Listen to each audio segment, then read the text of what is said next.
ప్రజల్లో పెరుగుతున్న ఆరోగ్య స్పృహ కారణంగా మార్కెట్లో ఔషధ విలువలున్న పంటలకు డిమాండ్ పెరుగుతోంది. దీన్నే అవకాశంగా తీసుకున్న చాలా మంది రైతులు అధిక పోషక విలువలు కలిగుండి అంతరించిపోతున్న దేశీ వరి వంగడాలను పండిస్తూ అధిక లాభాలు పొందుతున్నారు. ఈ కోవలోనే నంద్యాల జిల్లాకు చెందిన ఓ రైతు అతి పురాతనమైన దేశీ వరి రకాలను సాగు చేస్తున్నారు. వీటికి ఎలాంటి రసాయన మందుల్ని వేయకుండా కేవలం ప్రకృతి విధానంలో సాగు చేస్తున్నారు. అంతేకాదు సేంద్రియ ఎరువులు, కషాయాలను తయారు చేస్తూ తక్కువ ధరకే రైతులకు అందిస్తున్నారు.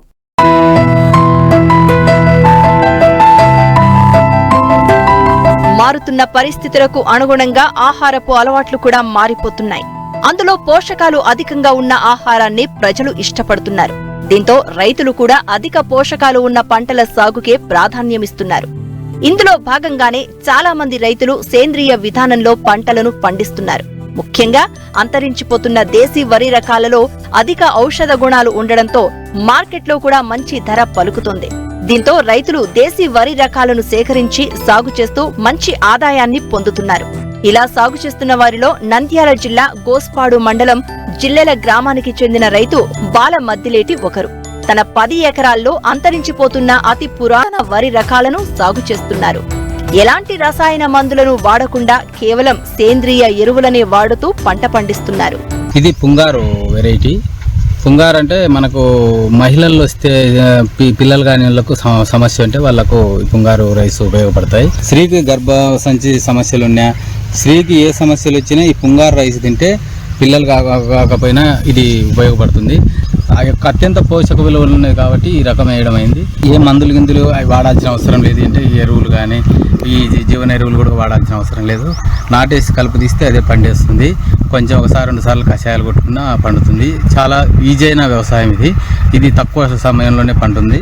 110 రోజులకు పంట వస్తుంది సార్. శివుని సాంబ వేసాము. శివుని సాంబలో సన్న రకాలు, మనకు వైట్ రకాలు రెగ్యులర్గా తినేదానికి బాగా ఉపయోగపడతాయి. దీంట్లో బాగా పోషక విలువలు ఉంటాయి. బీపీ షుగర్ ఉన్న ప్రశాంతంగా కుటుంబ సభ్యులు అందరూ తినగలిగినది, అత్యంత పోషకాలు ఉన్నది. మనకు రెగ్యులర్గా వాడచ్చు. సన్న రకాలు కాబట్టి ఈ రకం వేసాము. 110 రోజుల పైరు. ఎక్కువ మనమేం మందులు గిందులు వేయాల్సిన అవసరం లేదు. ఎరువులు, కషాయాలు కూడా పెద్దగా అవసరం ఉండదు. కులకర్ వెరైటీ గర్భవతులకు, చిన్నపిల్లలకు మంచి పోషకాలు ఉన్న వెరైటీ. రెడ్ రైస్ ఈ చాలా అత్యంత పోషక విలువలు ఉన్నది. 3 నెలల గర్భవతి అయిన తర్వాత ఈ రైస్ తింటే నార్మల్ డెలివరీకి ఉపయోగపడుతుంది. చిన్నపిల్లలకు కూడా మంచి పోషకాలు ఉన్న వెరైటీస్ కాబట్టి ఈ వెరైటీస్ చేశాము. బ్లాక్ రైస్నే మనకు కాలపట్టి వెరైటీ అత్యంత పోషక విలువలు ఉన్నది. క్యాన్సర్ నిరోధానికి ఈ రైస్ ఉపయోగపడుతుంది. క్యాన్సర్ అనేది వ్యాధి కాదు, మనిషిలో ఉన్న ఆర్గానిజంని చంపేస్తుంది. ఇది ఆర్గానిజాన్ని డెవలప్ చేస్తుంది, మనిషికి కావాల్సిన పోషకాలను అందిస్తుంది. క్యాన్సర్కు అద్భుతంగా పనిచేస్తుంది. దీంట్లో అత్యంత పోషక విలువలు ఉంటాయి. ఇది కేరళలో కూడా అయ్యప్పస్వామి టెంపుల్లో ప్రసాదం ఇస్తారు. ఇవి చాలా పోషక విలువలు ఉన్నాయి అనే వెరైటీస్ కాబట్టి ఇవి వేసాను. ఇప్పుడు అందరికీ ఎక్కువ అవేర్నెస్ పెరిగిపోయింది, అందుకనే వెరైటీస్ వేయడమైంది. రైతులకు కూడా సీడ్ ఇవ్వడానికి మనం కొంత ఇష్టపడుతున్నాం. ఎక్కువ శాతం రైతుల దగ్గర ఉంటే అది రైతు కుటుంబాలకు ఉపయోగపడుతుంది అని ఉద్దేశం. దేశవాళీ వెరైటీస్లో ఇది ఒకటి. ఇది కాలనమ్మకు ఫస్ట్ టైం వేసాం. మాకు తెలియక కొంచెం వాటర్ ఎంత ఎక్కువ ఇవ్వడం వల్ల ఈసారి పడిపోయింది.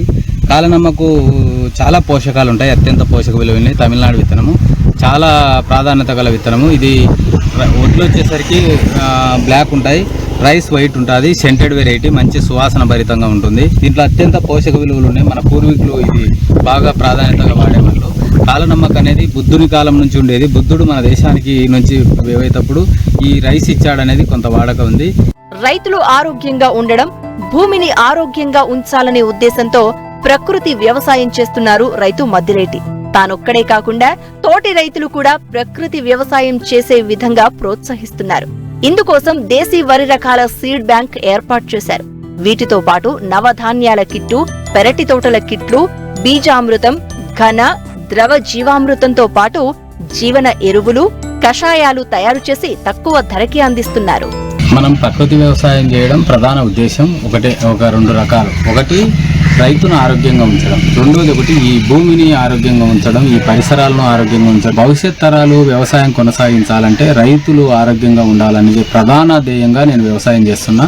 దాంట్లో భాగంగా రైతులకు కావలసిన ఇన్పుట్స్ ఇస్తూ చిన్న రైతులు పెద్ద రైతులు అందరికీ ఇన్పుట్స్ రెడీ చేసి ఎన్పిఎం షాప్ ద్వారా ప్రభుత్వం నుంచి మనకి ఇచ్చిన అవకాశాన్ని వినియోగించుకొని ఎన్పిఎం షాప్ ద్వారా ఈ కషాయాలు ఇస్తూ తర్వాత ఈ సీడ్ ఇవ్వాలనేది నా ఉద్దేశం. దాంట్లో భాగంగానే సీడ్ బ్యాంక్ ఏర్పాటు చేయాలని రెడీ అవుతున్నాము. నెక్స్ట్ సీజన్ కల్లా అందరికీ రైతులకు ఎక్కువ శాతం దేశవాళీ వెరైటీస్ని సీడ్ ఏర్పాటు చేస్తాము. తర్వాత మనకు ఈ ప్రకృతి వ్యవసాయంలో ప్రధాన అస్త్రం ఏమంటే పిఎండిఎస్, అంటే మనకు ఈ పచ్చిరొట్టె ఎరువులు. ఎప్పుడైతే పచ్చిరొట్టె ఎరువులు చేసుకుంటామో భూమి బలపడము, ఈ కలుపు నివారణకు ఎక్కువ గింజలు మొలక శాతం రావడము, కలుపు నివారణ తగ్గడానికి అవకాశం ఉంటుంది. ఇది టైప్ 2 ఘనజీవామృతము. దీంట్లో ఎరువు వేసి పెట్టి మనకు అక్కడ డమ్ములు పెట్టుకొని దాంట్లో జీవామృతం తయారు చేసి దీంట్లో యాడ్ చేస్తాం. జీవామృతము తర్వాత కల్చర్లో ఎన్పీకే అని మనకు ఎక్కువ నత్రజని ఏవైతే ఉన్నాయో కల్చర్లో అవెల్లా బెల్లము కల్చర్ వేసుకొని ఒక్కొక్కసారి 400 లీటర్లు వేసుకుంటూ వస్తాం. 15 రోజులకు ఒకసారి వేసుకుంటూ వస్తాము. ఎవరైతే టైప్ 2 ఘనజీవామృతం కావాలంటే ఘనజీవామృతం ఇస్తాం, కేజీ 10 రూపాయలు. లేదు మల్టీవిటమిన్ కావాలంటే మనం ఇట్లా మిక్స్డ్ ఎరువు ఇస్తాం. దీంట్లో వేప చెక్క, కానుగ చెక్క, అందం పిండి, తర్వాత టైకోడర్మా విడిది, సుడోమనాసు, కానకాయల పొడి, ఈ ఒక 10-12 రకాలు కలిపి ఇచ్చేస్తాం. బుడల చెక్క, నూగుల చెక్క అన్నీ కలిపిస్తాం.